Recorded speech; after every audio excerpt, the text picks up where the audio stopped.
Sa bawat araw na may nangangailangan, may pamilyang handang laging lumaban. Si Kuya Val Santos matubang ang ama. Hello mga kalingap! Welcome back to my YouTube channel. Magandang araw po sa lahat sa amanda ko kayo ng mundo naroon ngayon.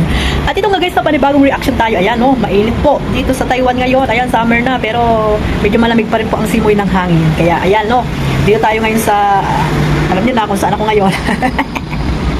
So ayan no, magbibigay tayo ng reaction mga kalingap no. Kahapon nga ay may reaction tayo doon sa mga sinasabi ni Kalingap Edo. At ayun, mayroong sagot itong si Bibi Beyonce doon sa mga sinasabi ni Kalingap Edo. Kasi nung live ni Kalingap Edo mga kalingap, si Beyonce po ay nanonood po doon sa live po ni Kalingap Edo. Kaya alam niya po yung mga sinasabi doon ni Kalingap Edo. Syempre yung iba ay yung ibang mga supporters ay tawag dito, parang against sa mga sinasabi ni Kalingap Edo. Yung iba naman ay naniniwala sa mga sinasabi ni Kalingap Edo. Kaya hati po yung ibang mga supporters doon. At syempre may mga basher no, yung mga basher na walang magawa sa buhay no. So paano ito matatapos mga kalingap kung ganyan na may mga sagutan ang bawat isa sa kanila mga kalingap. So sana po ay yun nga, wag na lang magsalita siguro yung bawat isa.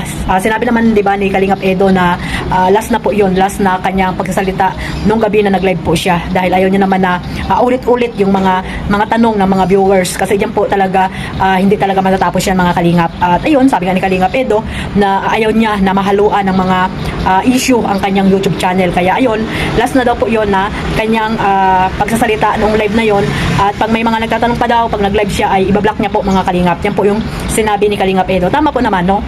Tama po yung sinabi ni Kalingap Edo. Once na nagsalita si Kalingap Edo, isang beses lang yung magsasalita at lahat ay sinabi niya naman po, narinig nyo naman po diba sa upload ko at yung ibang mga reactor na nag-reaction din po about dito sa live ni Kalingap Edo. At ito nga ano mga kalingap, may nag-send lang po sa akin na alam nyo naman na laging marites na laging nandyan para bantayan yung mga nangyayari po dito sa EDSA, no? Kung ano man yung mga pinopost ng bawat isa sa kanila, lalo na po ni Beyonce doon sa kanyang TikTok account mga kalingap. At ayun nga, di ba nung nakaraang araw ay maraming mga post doon si Beyonce, no? Kasi hindi naman natin nakakausap mismo si Beyonce, hindi natin alam kung ano ba talaga yung mga pinopost niya mga kalingap. At wag na natin pong alamin yun kung ano man yung mga pinopost ni Beyonce. At ayun nga, di ba sabi ni Kalingap Edo na tigilan niya na muna yung pag social media pero hindi talaga napipigilan ni Beyonce kasi doon lang niya siguro na ilalabas yung gusto niyang sabihin. Like dito ngayon no, na ayun nga sinabi ni Kalingap Edo na todo import niya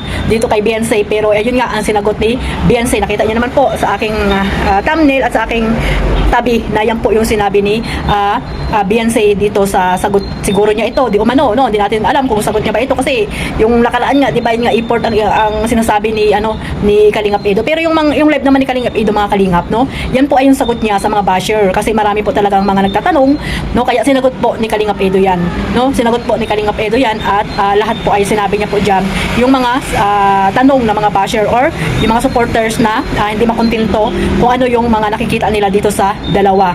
So ayan mga kalingap ang sagot ni Beyonce. Grabe ang sagot ni Beyonce mga kalingap. Yan Kalingap Edo, basahin mo. Kung sa iyo ba yan, hindi natin alam kung para ito kay Kalingap Edo. Alam po mga kalingap, paano ba to? Dito na ba talaga magtatapos ang Jomcar na nga ang EDSA mga kalingap sa batuhan na ito ng dalawang panig no, si Beyonce at si Kalingap Edo. Pero hindi pa rin po ako nawawala ng pag-asa mga kalingap dahil alam ko na mag-uusap po yan. Ganyan talaga ang isang relasyon no, ganyan po talaga ang isang relasyon. Kaso nga lang pag ganyan po hindi kayo mag-usap ni Beyonce at ni Kalingap Edo at dinadaan nyo pa sa social media, marami talagang nakikisawsaw dyan, marami makikisawsaw. At syempre ang sabi ko nga kay Beyonce at narinig ko no, yun nga nag-live si Dr. Love na may mga kausap na sponsor itong si Beyonce na ito po yung pinagbabawal unang-una ng Team Kalingap na yung mga beneficiary ay bawal na may may tawag dito, may koleksyon, ay may koleksyon po doon sa mga sponsor. So sabi ni ano dito ni Dr. Lab, i-play din po natin mga kalingap dito sa aking reaction na ito. Isasama natin itong live ni Dr. Lab na ito, na yun nga inaaway niya, di ba, yung mga sponsor. Hindi natin alam kung sino yung mga sponsor na yan, no? Yan po yung sinabi dito ni Dr. Lab sa kanyang live, no? At ito nga yung clip video na nakuha ko po doon sa kanyang live, ay sinabi niya nga po na yan nga, maraming kausap or mga sponsor na kausap ni Beyonce, no? Isa sa mga nakakausap ni Beyonce, nasabi ko mali yan, bawal yan, di ba? Yung mga nagko-connect sa mga beneficiary na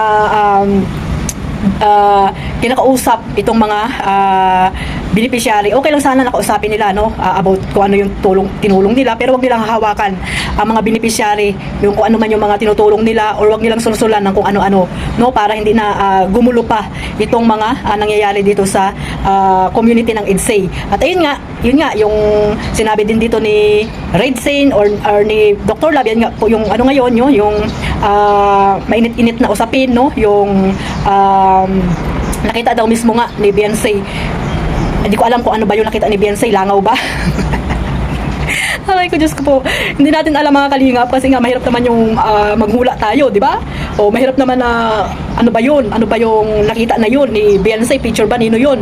Di ba? Mahirap naman na ipinpoint natin na si Kalingap Edo yun at yung babae, dahil wala naman sinasabi si Kalingap Edo na girlfriend niya, kasi sinabi niya mismo doon sa kanyang live. Dahil ako, naniniwala din talaga ako kay Kalingap Edo. Dahil si Kalingap Edo, alam natin na hindi naman po yun magsisinungaling mga kalingap, no? Kung ano man po yung hindi nila pagkakaunawaan mga kalingap, no? Bigyan natin sila ng space, no? Bigyan po natin sila ng space mga kalingap, no? Abangan natin yung pagpunta nila ng Korea, no? Dahil sila lang din po ang makakaresolba ng problema nilang dalawa, at wala nang iba pa. Yung mga nakapaligid sa kanila, hayaan nyo na po mga kalingap yan.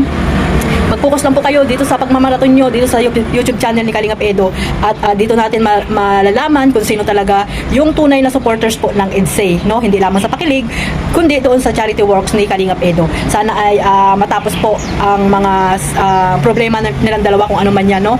Dahil hindi natin dapat panghimasukan yan, dahil sila pa rin po ang may alam kung ano ba yung nangyayari sa kanilang dalawa mga kalingap. So ito lang po yung masasabi ko dito, no? Wala po akong sasabihing iba, basta ako naniniwala pa rin ako na hindi dyan magtatapos ang EDSA. Ganyan po talaga mga kalingap. Pero kung talagang tapos na at hindi na talaga maayos ng dalawa, ay wala po tayong magagawa. Tanggapin na lang po ang realidad ng buhay ay ganyan, walang forever, sabi nga mga kalingap. Dahil nga, diba, love team lang, teleserye, pero kung talagang sila nga mga kalingap in real life, dahil gusto ko naman talaga na sila ay magkatuluyan talaga, dahil bagay, talagang swerte nila sa bawat isa, kaya malaki din po yung panghihinayang ko mga kalingap kung talagang hindi na sila magkaigi, no? Kung sa teleserye mga kalingap, hindi na sila maipalabas, okay lang po yan, basta off-cam ay maging sila or maging okay na sila. Dahil wag na muna nilang magkaroon ng episode, bigyan muna ng para tahimik muna yung mga, isa na rin po yung mga supporters, no? Para hindi na rin sila mag-isip ng kung ano-ano. Kaya yan lang po mga kalingap, basta jomcar. EDSA hanggang dulo mga kalingap, no? Walang iwanan. Ayan, no? Think positive lang mga supporters po ng EDSA dyan. Alam natin na magkakaayos din po yung dalawa, no? Pero kung hindi talaga, ay tanggapin na lang po natin mga kalingap. Ganun po talaga ang realidad ng buhay pag-ibig ng EDSA. Ayan, no? Tanggapin na lang natin at suportahan na lang natin ang channel ni Kalingap Edo. Siyempre, yung mga sponsor, suportahan nyo pa rin po si Beyonce. Pero sabi ko nga, hindi pa rin tayo nawawala ng pag-asa. Ayan lang po, maraming salamat po sa walang sawang pagsuporta sa aking maliit na YouTube channel. Ayan po, i-play ko po yung clip video na nakuha ko po dito sa kay Dr. Lab, no? Na sinabi niya po na, yun nga, nakakausap niya yung mga sponsor. Pero hindi natin alam kung totoo ba yan or hindi, no mga kalingap. So ayan, babay po sa lahat. God bless. Mayroon ako sponsor dati. Alam niyo kung saan tira dapat si Beyonce? Platinum Hotel. Sa tabi, harap lang po ng BPI. Dapat.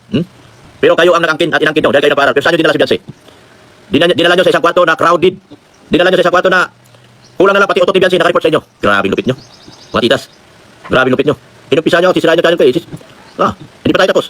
Pero kilala kayo na kayong tao. Kayo nagpaparal kay Beyonce. Kaya kung ganyan ang ginagawa nyo kay Beyonce, kaya ako nag-live para matigil na. Itigil nyo na ang tulong nyo kay Beyonce. Ako na nagsabi. Maraming sasalo. Itigil nyo na ang tulong nyo kay Beyonce. Ganyan pa lang. Cut it now na. Yan. Cut it now na. Tigil nyo na.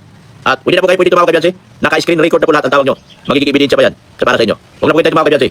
Dahil ang sabi ko, screen record lahat ang usapan nyo. Pero mo, 5 oras, 4 na oras bago nyo bitawan. Isa lang ang gusto nyo. Sundin yung gusto nyo. Grabe naman yan. Sundin yung gusto nyo. Susunuran sa inyo. Grabe naman yan.